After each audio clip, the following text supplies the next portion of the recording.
Hello guys, what's up? So I'm back again for another tutorial video. So in this video, I will gonna show you how you can check the remaining battery capacity of your iPhone. So if you are interested, then keep on watching. But before all that, if you are new to my channel, consider to like and subscribe for more videos like this, and also, you can comment down below if you have something that you want me to make a tutorial about. So without further ado, let's start the tutorial.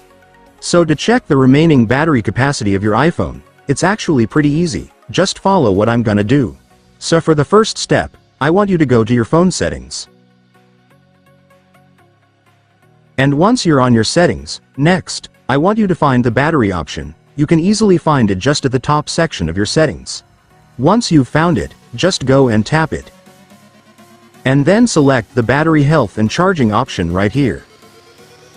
And after that, there it is guys. Congratulations. You will now see the remaining battery capacity of your phone. This will tell you how much charge your battery can hold, meaning the higher the capacity, the longer the battery can last on a single charge. And so that's just how you do it guys. Now that you've watched this video, you can now do it yourself. So that concludes our tutorial video for today. I hope it helped you. Thanks for watching. Goodbye.